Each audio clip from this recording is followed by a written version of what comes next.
Welcome to a breakdown of my two worlds model right here.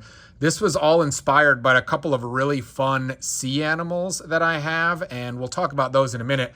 But the idea was I wanted to create a model where on the surface world, we've got a display of whatever happens up there. In this case, it's on a dock with a fisherman and swimming and things like that. Meanwhile, underneath in sort of the same area, but a totally different world, we would have a sea world, of things happening underneath. So we'll talk about that in a minute. This upper world is supported by two walls of transparent light blue brick. That was designed twofold. One, obviously it supports this surface world, but using transparent blue also will give kind of a watery effect to the underworld as a background. So it sort of serves two purposes. It was a little bit flimsy, so I created this extra support in the corner just to make sure the surface world would not, collapse. But the idea was I created a dock up here. You can see I used a variety of nougat wood printed pieces, dark brown tile, reddish brown tile, dark tan tile to create kind of a dock with various colors of wood in it. We used a couple of stud on the side pieces to attach a couple of boards that kind of look like they're supports or repairs or whatever. And then I really like these 2x2 round tiles that are reddish brown kind of wood prints. So we got those into each side of the dock. Created a fisherman out of random parts I happen to have. He's even got a little face print damage there, but whatever. I don't really care that much. He looks a little surprised by the fish that he has caught on his line. You can see that actually goes through to the bottom side. We'll talk about that in a minute. But he also had a second line set up, and you can see he's actually got a fish on that line. This is a 1x2 koi printed transparent light blue tile. And I saw online some person way more clever than me used a line and just kind of pinched it underneath this tile, which I thought was a fantastic touch. It keeps this line taut as if the fish is on, and you can orient the fish so that, the mouth is right next to the line. So I loved that touch and decided to use it in my own model. You can see he's already caught a couple of fish for the day, an orange one and a blue one. And I intentionally, on this sort of surface barrier, left a couple of holes here so that the people can be swimming or whatever and their legs don't show up above the water. But what's even more fun, I don't know if I'll be able to show you, is that their legs actually come through and so they are underwater. So that's just kind of goofy and fun.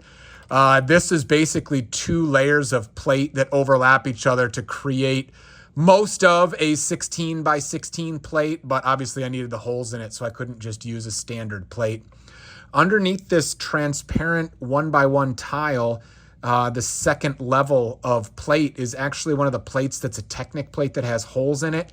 That allows the string to kind of go through a little bit more freely. Towards the end of building this model, I also decided I wanted to have a little mermaid kind of sticking her head up through the surface of the water to check out the surface world. And so that was more challenging than I thought for a variety of reasons. One of the problems is that the shoulders of this fig were bumping up against the bottom of this plate layer. So it was hard to get the mermaid to kind of fit and have her head be high enough to poke up through the water. I also learned that any normal mermaid hairpiece with hair down is way too wide for a 2x2 area for that hole. And as soon as you go to 2x3 or 3x3, I feel like the hole would just be way too big. So she had to have her hair up, so be it. But this surface layer here is easily removable. It's mostly tiled on the trans blue wall so that it comes apart pretty easily. I'm trying to be gentle as I take this off, but it is actually, there you go, pretty easy to take off. As I expose this bottom layer here, you can see I spent a lot of time detailing this world. Again, the transparent bricks provide kind of a watery, shimmery background to the whole thing. And then I just started loading this thing up with rock structures and various plant structures. There's not a lot of rhyme or reason to it other than just make it dense and have a lot of fun with it. I tried to use as many different colors as I could in this build. So you see some bright light orange back here. You see some red and dark green here. You see this fish is kind of a lighter bright green color. You've got some dark pink in there, some orange fish in there with some of those action pieces to make it look like they're swimming at an angle. I used some of these weird crown pieces. I think this is bright light yellow or something. I can't remember the exact color name, but those are really fun. Some flower pieces with just some bright green sticking out of them. Some dark green kind of seaweed pieces.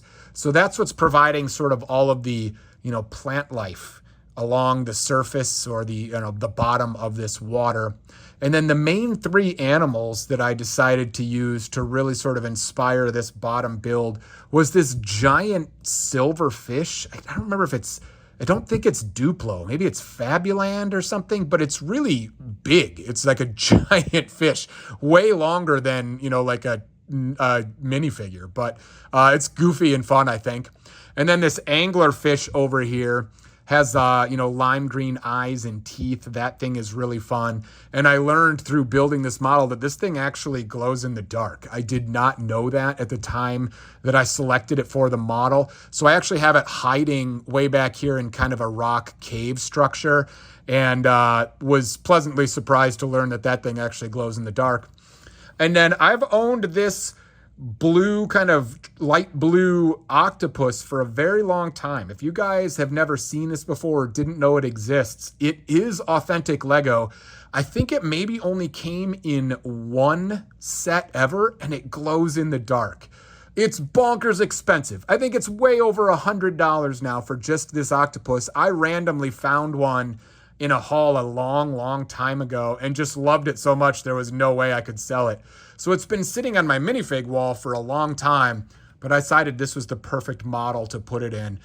So there you go. We've got this underwater world all set. You can see the mermaid does not have her head pushed down all the way. That is about the only way I could figure out to get her head to poke up through the surface world. So be it. That's okay with me. It may look a little bit strange, but I still think it's cute and fun. So that's basically a breakdown of this model. I release 90-second summary videos of my various habitats. If you're interested in sort of a shorter version of all of these habitats, just to see what I built. And those are fun, but 90 seconds is not nearly enough time to kind of talk about the whole model, the details in the model, things like that. So that's why I release these longer form videos as well, so we can really get into details about, what was built, how it was built, some of the things I was thinking about, why I built them, how I built them, stuff like that. So I think it's a nice mix to have the 90-second and the long form videos. So if you're interested in either one of those, feel free to hit that subscribe button. But before I go, I feel like we gotta turn out the lights, and we'll see if the camera can pick up the glowing of those two fish before we go. Oh, look at that. It looks so fun. I guess you can't really see anything else in the model because obviously it's so dark, but it's just fun to see them glow. And look at that anglerfish. I had no idea it glowed when I started making this model, so that was a really fun surprise. But there you go. The two worlds kind of colliding, in one model was super fun to build. Thank you guys for being here. If you want to see more of my models, feel free to hit that subscribe button. We'll see you next time.